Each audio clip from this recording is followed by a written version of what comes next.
Hello everyone, welcome back. The subject of this module is Etruscan art, and these are the main objectives we'll keep in mind. We want to discuss the development and influence of Etruscan architecture and sculpture, and this will be very influential to the Roman Empire as well too, so this is great context. And we're considering the artistic transition to Roman rule as well. I'm sure you noticed that this is a much noticeably shorter chapter than the chapter on ancient Greece. And because of the length of that and the importance of that as well too, I posted a couple of videos within that module on that. But we're going to focus on significant images and concepts. And this, again, is going to give great context as we watch the rise of the Roman Empire and see this through this great aesthetic of the images we'll be discussing here. So let's look at this map of where we are. Chapter 6 begins in this region known as Etruria before it was absorbed into the Roman Empire later. And here you can see it on this map here, Etruria. And this region is basically the region of Tuscany today, and this is where the name comes from. It formerly was Etruria. So this region is abundant with natural resources. It was a very wealthy society, and Etruscan wealth came from everything from fertile soil and those resources to products such as metal ore. You also had Greeks establishing colonies in Italy too, and Etruscan artists draw inspiration from Greek and Near Eastern art, and we're going to see references to Aegean art, to ancient Greek art, Egyptian art, but we're going to see the development of a distinct style as well too that will again be continued by Roman artistic traditions, even after they conquer basically Etruria. So even though we're not spending as much time on this section as we did with ancient Greece and will with Roman art, Etruscans contribute very important architectural achievements that are essential to building the Roman Empire and thought of as being kind of inseparable from that. So you saw in your text that Etruscans were known for mastering painted terracotta statuary, and they incorporated this into temples. And this, of course, is not on your study guide, but a great example of this comparison that we can make to Greek statuary. What we have here, of course, on the left, you may remember Metropolitan Kouros, and what we see here on the right is this example of this rooftop statue of Apollo, created just within about 100 years of the Kouros. And you can still make the stylistic comparison between these figures, even though they're created from different media. So for example, the Metropolitan Kouros was created from marble, and of course we see here this rooftop statue of Apollo, one of those examples of that great tradition in Etruscan art of these painted terracotta statuary, often incorporated into architectural elements on rooftops of temples too. But what we're going to do is focus on a few other elements of architecture. So here what we see is we have an example on the left, as you can see, of the Tuscan order. And this is a very characteristic kind of Etruscan version or interpretation of the Doric order. And you can see this on the left here, and you remember that we discussed Doric and Ionic, particularly at the Acropolis. If you were to make a comparison, what would you maybe say about the difference here between these two different orders here? And of course, Doric is the oldest architectural order we're discussing here. So you can see with the Tuscan order that there's a simplified base, and it's also not fluted. You don't see this kind of fluting as you do with the Doric. So there's, in addition to a simplified base, we also have a capital and entablature, but this is the regional architectural order, and it is reinterpreted as not having that fluted shape and being somewhat more simplified. You also have other important innovations that we see here that are also continued through Rome, is Etruscans adopted a grid-like plan of cities. And this, of course, is going to be continued in the Roman Empire. And there are also atriums and courtyards.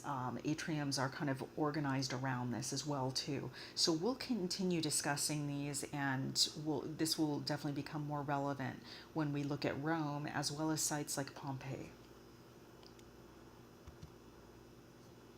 So, something to point out here, and of course, this is not on your study guide, but what we see here is Porta Augusta from Perugia, Italy. And this is approximately 3rd through 2nd century before the Common Era.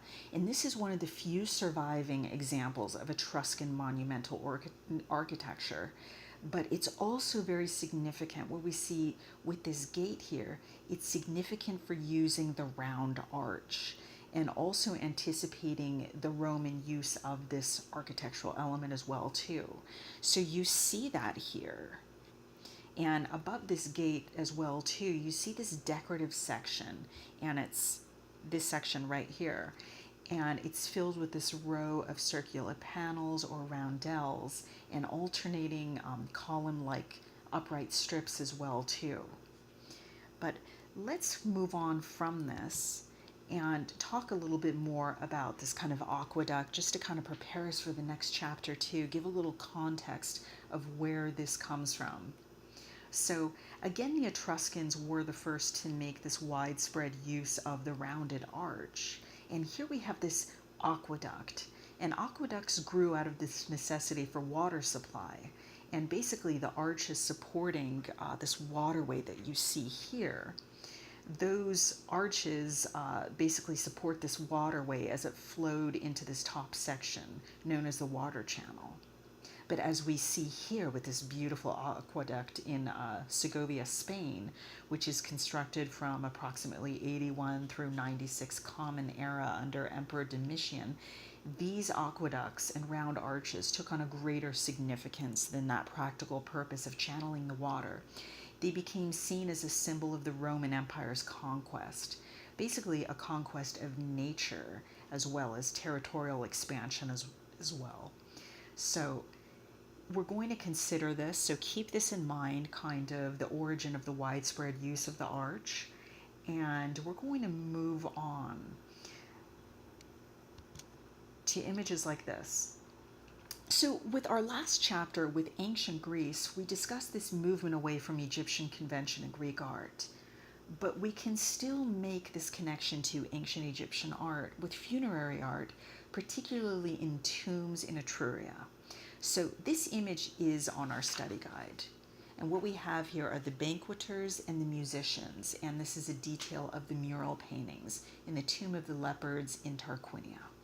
So this is an early Etruscan example here. So let's think about this question. Feel free to pause this as well to return to your text if you'd like. How does the Tomb of the Leopards portray Etruscan views of death?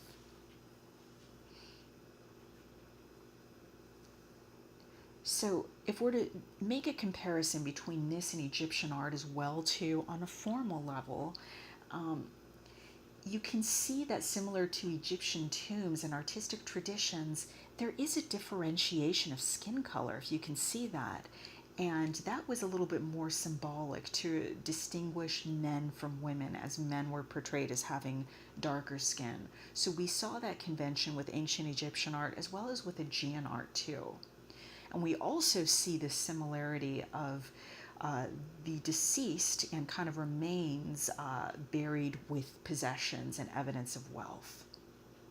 So those are some similarities we can draw. But now let's look at the portrayal of the afterlife. This is something pretty interesting about Etruscans. So Etruscans seem to have conceived, once again, tombs as home for the dead. But what we also see here is that Etruscan funerary art is this kind of celebration that marks the experience of this celebratory festive view of the afterlife, as we can see with these scenes of people playing, feasting, and dancing. And what we also see here are some interesting symbols too, such as somebody holds an egg up on the end, and this is believed to be symbolic of regeneration. And we also see people wearing these different wreaths. So with the Etruscans, wreaths were made, they were a symbol of power, and they were made from materials like gold and precious metals as well. So we see once again that funerary art, people are being buried with wealth, and we see portrayals of power, but we see this unique, vivid world on these walls that reveal festivities of viewers enjoying, people dining, musicians. These couples are being served by these young nudes. And we basically see people being ushered into death with this great banquet. And that is one of the common interpretations of this, though it may have been a reference to a meal served on the anniversary, of the deceased. So here is another example, though it's not on your list of images. It's a sarcophagus from Cerveteri. And what you see here is, of course, the remains were sometimes interred with coffin-like sarcophagi, which is what we see here. But how would you describe this couple? One of the reasons I show you this is because there's something that this has in common. In addition to this kind of lively, festive, embracing of this celebration and entry into the afterlife, what we see here is a different portrayal of gender than what we saw with ancient Greece, and particularly Athens. We see this kind of co-ed dining experience that shows us more egalitarian gender views than what we saw with Athens in particular. And this is something that this sarcophagus has in common with what we saw at the Tomb of the Leopards in Tarquinia as well too.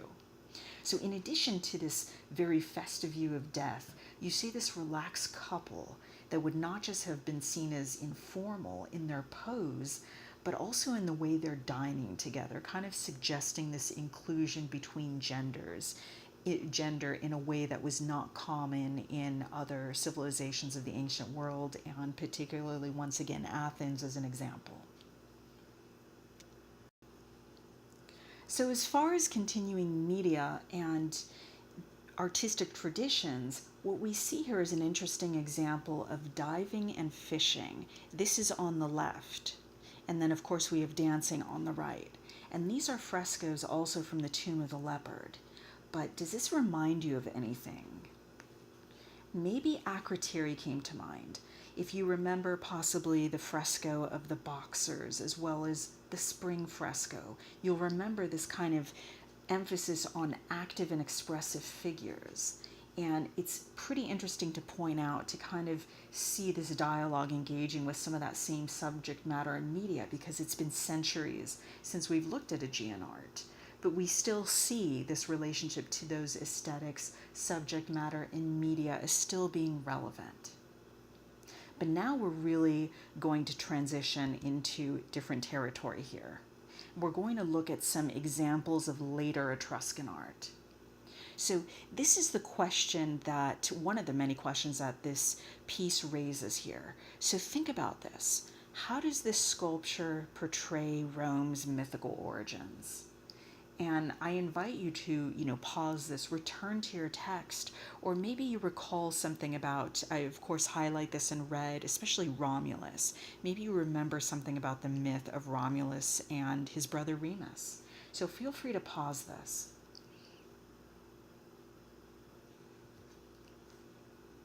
Okay, so this is on our study guide, and just to give a little bit of context and review this from your chapter, Etruria did not have the military sense or that kind of mobilized order that we're going to see with the Roman Empire. Rome had issues with Etruscan leadership, particularly Tarquin the Proud, who reigned from approximately 535 before the Common Era, before he was overthrown in 509 with that establishment of Rome. So you see basically around the creation of this work, you see the overthrow of Rome, of Etruria, and basically the rise of Rome, the dominance of it, as this republic is centered in Rome. So by approximately 3rd century before the Common Era, Etruscans were absorbed into this rising empire. And here we have artwork that is responding to this. So we really see the origins and the myths of Rome, and what we're going to be seeing, this dialogue continued in the next chapter through this work. This is the Capitoline wolf. So let's return to this question: how does this sculpture portray Rome's mythical origins? So we saw with our previous chapter with ancient Greece the mastery of bronze and the lost wax technique. And the she-wolf that we see here is revered as a strong example of Etruscan bronze sculpture. But this was made by Etruscan artists who are really kind of portraying the conquest of Rome. So this was made at that strategic moment after the expulsion of the last Etruscan leader. And this sculpture is more than just a work that's meant to be visually pleasing. This is a political statement about an emerging empire. So we saw with Athena's defeat of Poseidon at the Acropolis that every great ancient empire needs some type of mythical origin worthy of its establishment. And here we see the symbolic story of the two twin infants, Romulus and Remus, and particularly Romulus, the founder of Rome. So these two twins that we see here, who are being suckled by this she-wolf, they were abandoned feral children. And here we have this wolf who raises them as if they are her own. And we see her, in addition to suckling them, we see her in this very kind of vivid, alert, watchful way as the protective mother. Just as we question with ancient Greece and its emphasis through the late classical on young male nude warriors and athletes, we have to consider what this shows us about the ideals of Rome from the beginning. Our text reminds us this is an image of defiance, as Rome seized power because it was able to, without asking permission from the Etruscans. So a little bit about Romulus, the type of figure he was. He killed his own twin brother Remus, and he became the namesake of Rome. We know that Athena was not a saint, as most Greek gods and goddesses were definitely not, as they were made in our image. She turned Medusa into a gorgon, among other acts that maybe were not very noble for the goddess of wisdom. But Romulus may have been more ruthless. So allegedly there were cults to Romulus, but he did what he wanted. He took what he wanted. He even took married women. He violated the Sabine women. And of course, he killed his own brother for power. But mythical liberties within the story also claim that he established Rome as well as helped found its first Roman Senate. But we will also consider what this artwork foreshadows about Rome, with Romulus and this origin myth for Rome, establishing ideals early on of defiance, unscrupulous power, and ruthlessness as we enter the next chapter. Excuse me. So the last image we're going to consider also on our study guide is this. This is all metally. And these are some questions to think about with this work. Who is this man? How is he portrayed? How do we see dual identities here? And what does this show us about Roman conquest? There's also a relevant vocabulary term, verism, and we'll talk about that too. So again, feel free to pause this, think about this a little bit, and then replay this. So in contrast to some of the ideals we discussed just now about ruthlessness that we sometimes see in establishing empires, here we see the quintessential statesman who's portrayed differently. He's a great speaker and orator. He's articulate. And we see this in the way he speaks towards this audience with his raised arm, holding their interest with his power of rhetoric. So moving from what his posture tells us, let's look at the way what his clothing tells us about him, as fashion can be just as political in the way it speaks to status and a person's argument about who they are within a power structure. He's wearing the toga, he's wearing boots, and he's wearing the cropped hair of a Roman politician.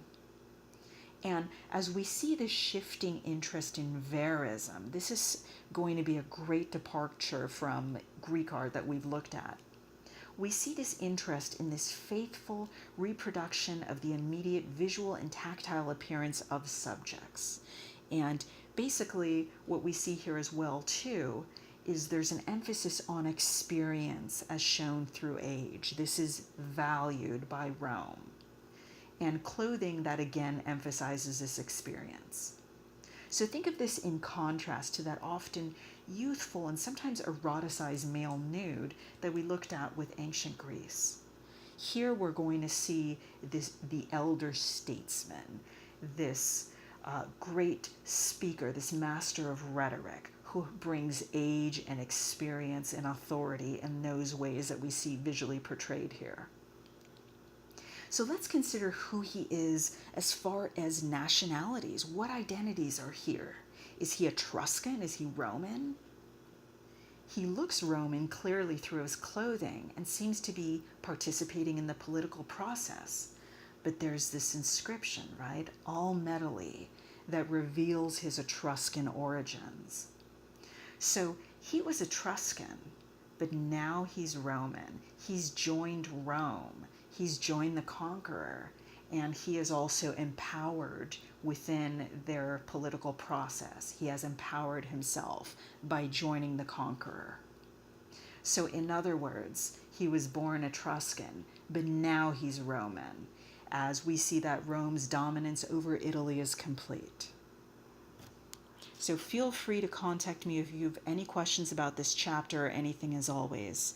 And I look forward to our next dialogue next time.